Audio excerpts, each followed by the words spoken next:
That's not the kind of line you expect from a teenager. But Cayden Griffiths isn't a typical teenager. He's a 19-year-old wrecking ball who's already sharing rings and gyms with world champions. So they have the sparring with the big Uzbeks, and the body work drops him.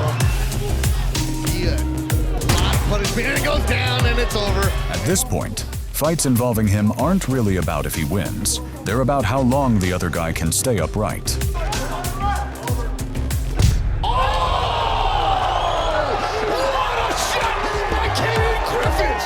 Upstairs. Oh, there's that body shot. Digging. Look at the record, and the pattern jumps out immediately. Stoppage after stoppage. So they have the sparring with the big Uzbeks, and the body work drops done. He stopped it.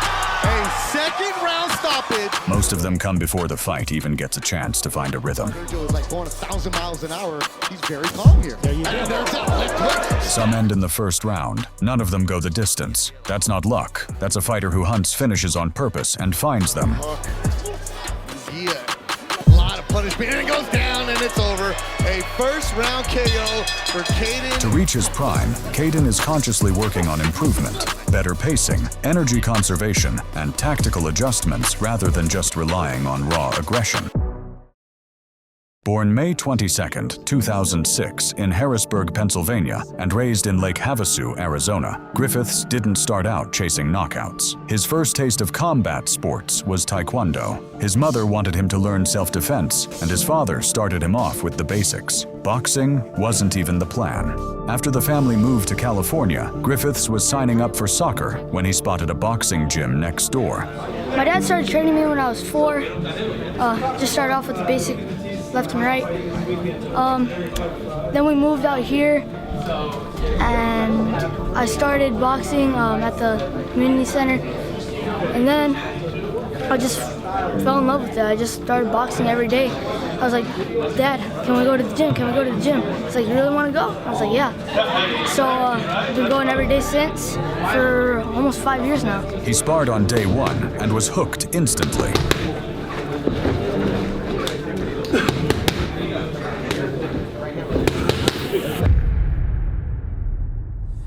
Griffiths is already mixing in elite circles, sharing gyms and rounds with world champions, and his jump to the professional ranks has looked less like a rise and more like a formality. At this point, fights involving him aren't really about if he wins. They're about how long the other guy can stay standing before the knockout comes.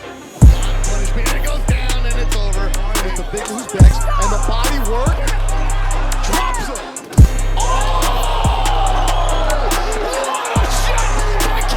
What began as a detour became an obsession within days. He was begging his dad for more gym time, and nearly 5 years later, he still hasn't stopped. At just 9 years old, Griffiths landed somewhere most kids never get near, the Diaz brothers' gym in Coachella. Joel and Antonio Diaz aren't just trainers. They're the architects behind Timothy Bradley, Dmitry Bivol, Ruslan Provodnikov, Abner Maris, and their own brother, 2-time world champion Julio Diaz. The names he had sparring with are insane.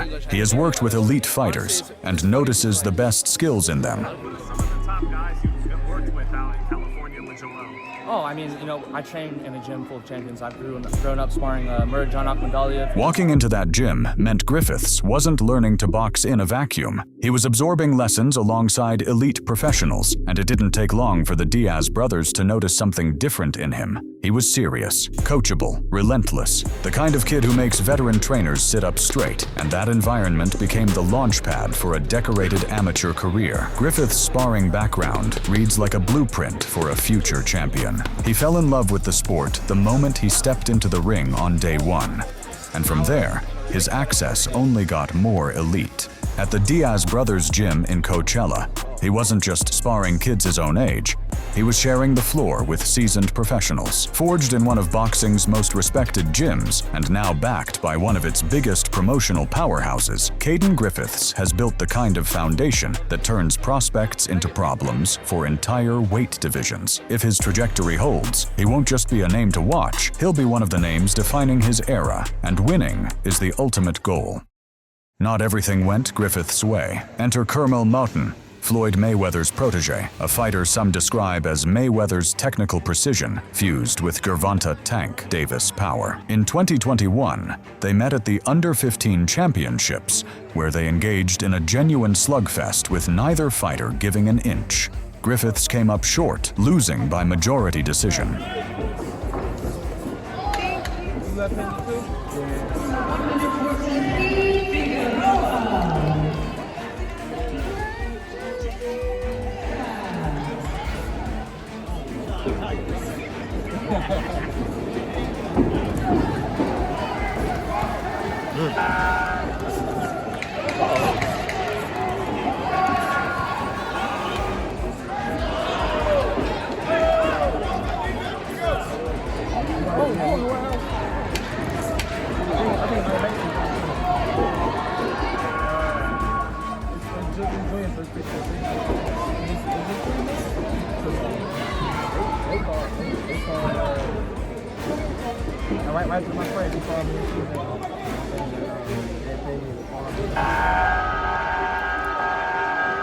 A unanimous decision for the red corner. Please give it up.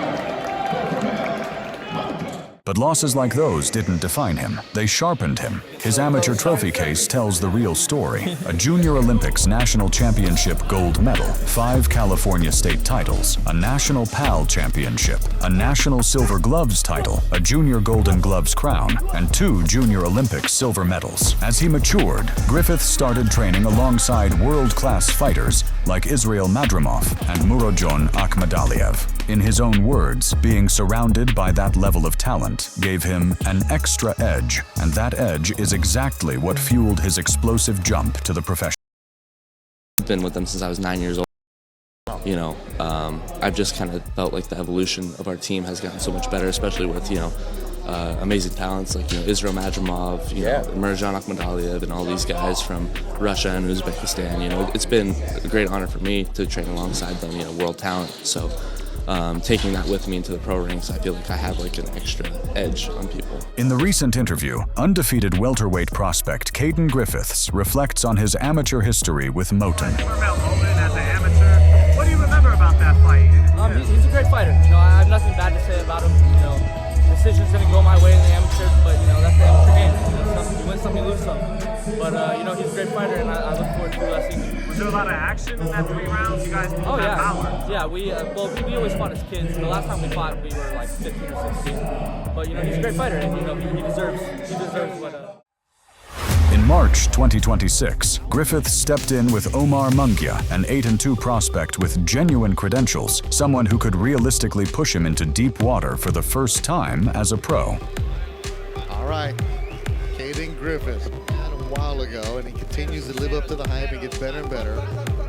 Griffiths came out on the attack immediately, cutting off the ring, smothering Munguia's space, and landing sharp loaded combinations from the opening bell. Oh, upstairs and dropped him early on. Holy smokes. He attacked him, but is Munguia even doing anything?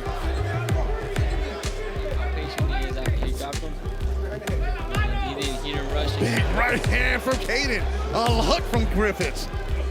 And Munguia wore that hands up. He's not listening because that hook and a right hand. Body shot upstairs. Now Mars Chakram Gias of everybody, and he learns a lot and he brings it to the ring. Munguia never got the chance to settle. The fight ended in the first round. Punishment, and it goes down, and it's over. A first round KO for Caden Griffiths. But he did his job, and that right there is real power. Griffiths' talent hadn't gone unnoticed at the top levels of the sport. Back in 2023, Oscar De La Hoya reportedly slid into his Instagram DMs personally, asking if he was signed yet. At the time, he wasn't. But as his record climbed to 3-0, Golden Boy Promotions made it official, bringing him into the fold. Griffiths says the decision came down to more than just money on the table. Golden Boy already had teammates of his signed, a real presence in his home region, and, in his words, treated him like family from the moment he debuted, even before the ink was dry. And, you know, you can watch me fight on DAZN, signed to Golden Boy, so. Okay. Yes, sir. Being with Golden Boy, how's that been so far? Why was that the right choice for you to work with Oscar De La Hoya? You're in the same stable like with Ryan Garcia. It just made sense, you know. They've treated me like family since I've been here, and you know I couldn't be more blessed to be in the position that I'm in. They took interest in me, and you know they've been pushing me really well, and I'm happy with everything. Forged in one of boxing's most respected gyms, and now backed by one of its biggest promotional powerhouses, Cayden Griffiths has built the kind of foundation that turns prospects into problems for entire weight divisions. If his trajectory holds, he won't just be a name to watch. He'll be one of the names defining his era. He is taking his training to another level. And somewhere out there, Kermel Moten is still undefeated too. A trilogy fight feels less like a possibility and more like a matter of time. At the 2021 USA Nationals in Shreveport, Griffiths ran into the one name that had given him trouble before Kermel Moten. In a rematch of a bout, they'd already fought as 8- and 9-year-olds. This wasn't Griffiths walking in cold. He'd had years to close the gap, and by most accounts he did. He didn't back down or play it safe against a fighter many considered the more polished amateur prospect in the country. Instead, Griffiths matched him exchange for exchange, refusing to cede ground and forcing Moten to work for every round rather than coast to a decision. Caden Griffiths also added a highlight reel first-round knockout to his resume with a victory over Guadalajara's Omar Munguia. The 19-year-old dropped Munguia twice, first with a left hook to the body and temple. Goes to the body right away. Oh, upstairs and dropped him early on. Then finishing him off with a follow-up combination. And he learns a lot and he brings it to the ring. Yeah, a lot of punishment and it goes down and it's over. A first-round KO for The win improved Griffiths to 8-0 and marked his first career victory by first-round knockout, continuing the momentum of the Harrisburg, Pennsylvania native, who's quickly building a reputation as one of boxing's rising prospects. Trainer Antonio Diaz has seen Griffiths grow into a special fighter. He says Griffiths can box or fight tough and change his stance to fit the fight. Diaz thinks Griffiths is like Terrence Crawford, who can adapt to any situation in the ring. This ability to change and grow is rare for a fighter so early in his career. I think I have a little bit of everything, to be honest. I've kind of grown up watching so many different styles, and I've kind of implemented that into my game. But I'd probably say for the most part I'm like a pressure boxer. Okay. But I don't know. I feel like once I smell like blood, I just kind of jump on it. But I don't know. I feel like I can do it all. It's what sets apart fighters who have potential from those who actually achieve it. Diaz believes Griffiths has the skills to be a well-rounded fighter, which is key to succeeding in the sport. He's not just a prospect with potential, but someone who can actually reach the top. Griffiths' unique style and versatility make him an exciting fighter to watch, and Diaz is confident he has a bright future ahead of him. He has his own style. What does that mean? He don't fight like nobody else. He has his own style. He fights. He's a little bit of everybody. He's not just one stance fighter. He has different styles. He can southpaw, right-handed. He can bar brawl you. He can box you. So like Crawford? Something like that. Okay. I can just tell. He's a young kid. Has a lot of strength. He's a lot of power. Very dedicated. Very. I mean, he just loves the sport. I mean, I've been with him since he was 8.5, 9 years old. You know, and now I see him more mature. And I see him build up from really padding to solid knockout punches. Reflecting on the unconventional start to his professional career, Griffiths turned pro just 3 weeks after graduating high school. I turned pro 3 weeks after I graduated high school, so 2024, 2 years. A path he feels aligned with his peers, who went on to become D1 college athletes. All my friends are D1 athletes. They're all wrestlers at D1 colleges, so we've always kind of been on the same kind of path. Okay. Different levels for sure, but we've always kind of known like. If that decision doesn't pay off in the ring, the sacrifices made early could be second-guessed. For Griffiths, this isn't just a career path, it's the ongoing proof that his bet on himself was the right one. Undefeated at 8-0, Cayden Griffiths is rapidly cementing his status as a must-watch force in the welterweight division. The 20-year-old powerhouse continues to draw significant attention for his explosive ability to close out fights inside the distance.